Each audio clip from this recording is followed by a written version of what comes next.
बाई तुझा आशीर्वाद. प्रेक्षकांनो, मालिकेचा जबराट प्रोमो आउट झालेला आहे. आतापर्यंत आपण इकडे पाहत आहोत धोंड्या तात्या आता इकडे आपल्या सुनेचे गुणगान गाताना थकत नाही आहेत. पण तेच धोंड्या तात्या ज्या वेळेला त्यांना आता समजणार आहे की या सगळ्यामध्ये आता मात्र इकडे अवनीचे सर्टिफिकेट जाळणारा हा तिचा बाप आहे, त्यावेळेला तात्यांनी आउट ऑफ द वे जात काहीतरी मोठा धमाल केलेली आहे. आणि या सगळ्यामध्ये धोंड्या तात्यांनी मात्र आता इकडे अवनीच्याच बाबांना जेलमध्ये पाठवत एकाच अटीवरती सुटका करायचं ठरवले, ते म्हणजे अवनीचे सगळे सर्टिफिकेट जसेच्या तसे डुप्लिकेट बनवून घ्यायचे. म्हणजे आता शाळेमध्ये सर्टिफिकेट, कॉलेजचे सर्टिफिकेट, तिचे आता गोल्ड मेडल, हे सगळं डुप्लिकेटसाठी ॲप्लिकेशन करायचं. पण याचबरोबर एक आता मालिकेमध्ये टर्निंग पॉईंट आलाय. कुठेतरी अवनीच्या बाबांना मात्र आता महासत्याचा महाभयंकर उलगडा झालाय आणि इकडे अवनीच्या पाठीशी धोंड्या तात्या उभे राहिलेत. आणि इथूनच मालिकेचा जबरदस्त ट्रॅक आता समोर आलेला आहे.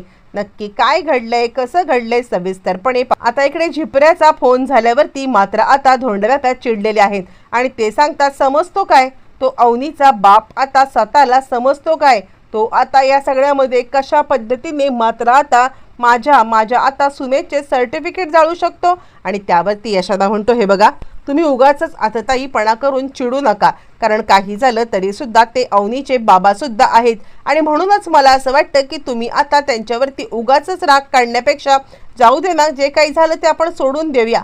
अवनी आता सुखरूप आपल्याकडे येते आहे ना. यावरती धोंड्या तात्या सांगायला अजिबात नाही, मी तिच्या बापाला पण सोडणार नाहीये. म्हणजे आता कसं काय एका मुलीच्या वाईटावरती एक बाप कसा काय असू शकतो. ठीक आहे, त्या मुलीने मात्र आता त्यांचा शब्द नाही पाळला, त्यांच्या मनाविरुद्ध लग्न केले, पण म्हणून तिची स्वप्न ही धुळधाण करून द्यायची. आणि त्यानंतर मात्र आता या सगळ्यामध्ये धोंड्या सांगायला लागतात, नाही काहीही झालं ना तरी सुद्धा याच्यावरती काय उपाय करायला, यशा काय करता येईल आपल्याला, म्हणजे आता हे सर्टिफिकेट पुन्हा मिळवता येतील का. यशोदा म्हणतो, अण्णा म्हणजे काय होईल माहिती आहे का, काहीही झालं तरी आपण एक गोष्ट करू शकतो, ते आता जिथले सर्टिफिकेट आहेत तिथे जर का ॲप्लिकेशन दिलं आणि त्यानंतर मात्र आता त्यांनी आपल्याला ओरिजिनलची कॉपी म्हणून डुप्लिकेट दिलं तरीसुद्धा चालण्यासारखं आहे, ते सर्टिफिकेट चालू शकतात. धोंड्या तात्या सांगायला लागतात, ठीक आहे आता मी तेच करणार. काहीही झालं तरी माझ्या सुनेची सगळी सर्टिफिकेट जोपर्यंत तिच्या हवाली मी करत नाहीये ना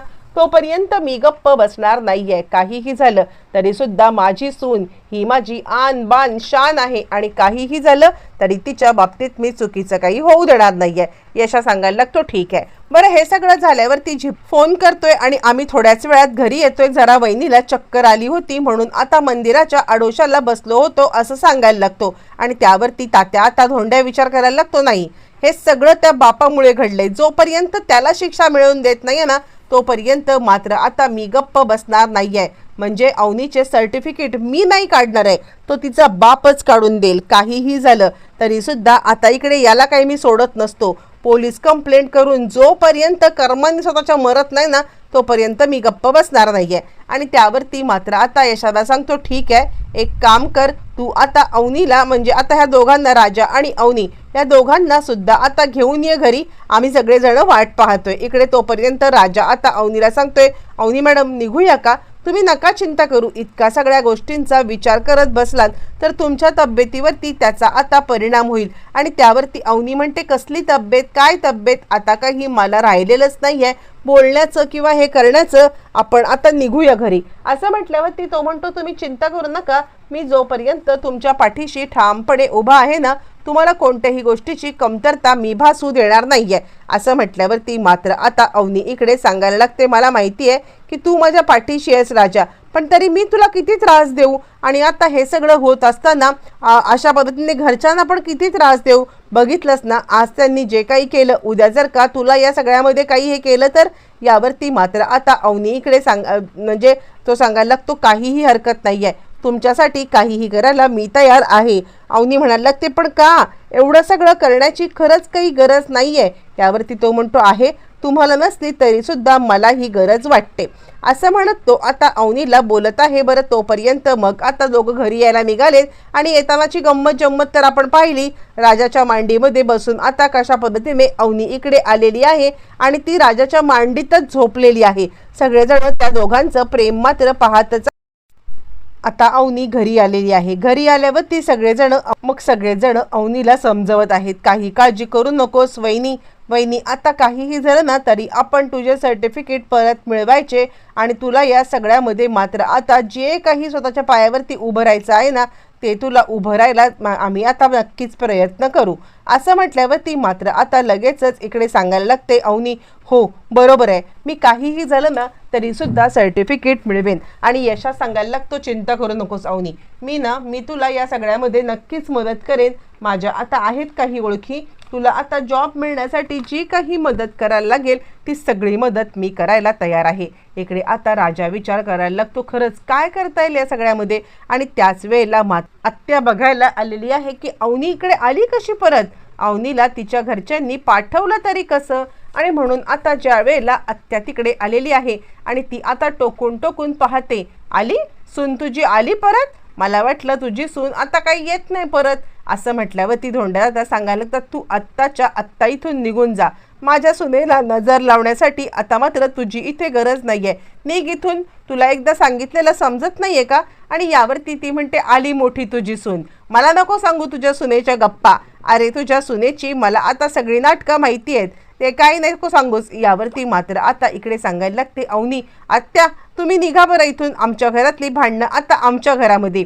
आणि यावरती मात्र आत्या सांगते, घर आणि हे तुमचं, हे कसलं तुमचं घर. यावरती मात्र आता तात्या सांगायला लागतो, अगं माझ्या सुनेला नोकरी लागणार आहे, नोकरी, आणि मग आम्ही सगळेजण हे घर आता नवीन करणार. माझ्या सुनेनी अशी काही मात्र आता जादू केलेली आहे ना की आता घरामध्ये सगळंच चांगलं होतंय. आणि यावरती मात्र आता ती सांगायला लागते, हो तुझ्या सुनेने जादू केले, काही नाहीये, उलट आता तुम्ही तिच्या पैशावरती बसून मजा मारायला तिला इकडे आणलेली आहेत का, असं म्हटल्यावरती तिकडे आता कोमल येते. आणि कोमल आता सांगायला लागते की तात्या अहो काय चाललंय, म्हणजे आता मला पण सांगा की. यावरती ते आता सांगायला लागतात, काही नाही ग, ही तुझी आपली आई इकडे आता मीठ चोळायला आले आमच्या जखमेवरती. आणि त्यावरती राजा म्हणतो, काय चाललंय काय, म्हणजे आता आपल्याला खरं तर विचार करायला पाहिजे की या सगळ्यामध्ये अवनी मॅडमचे सर्टिफिकेट जे काही आता इकडे जळालेले आहेत ते कसे परत आणायचे. तात्या म्हणतात, केले, सोय केले मी त्याची. यावरती राजा म्हणतो, तुम्ही सोय केले, तुम्ही फक्त पिण्याच्या पलीकडे कसली सोय करू शकता. आणि त्यावरती मात्र आता धोंडी तात्या सांगायला लागतात, मला अंडर एस्टिमेट करू नकोस हा बाप काय करू शकतो ना याचा आता मी एक पुरावाच आज देणार आहे. म्हणजे ज्या वेळेला आपल्या लेकरांवरती येतं ना त्यावेळेला बाप कसा पेटून उठतो हे आता मी तुम्हाला सगळ्यांना दाखवणार आहे, असं आता धोंडी तात्या बोलायला लागतात. आणि त्यावरती तो म्हणाला, तो बघूया काय करणार ते.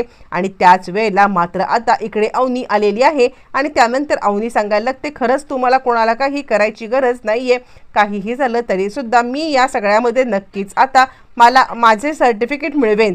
त्याच वेळेला धोंडी तात्या मात्र आता खूपच मोठं प्लॅनिंग करतात. आणि अचानकपणे इकडे आता एंट्री झालेली आहे ती पोलिसांची. पोलीस आल्यावरती मात्र आता इकडे म्हणजे धन्या आहे तो जरा घाबरलाय, काय चाललंय, तुम्ही इकडे कसे काय.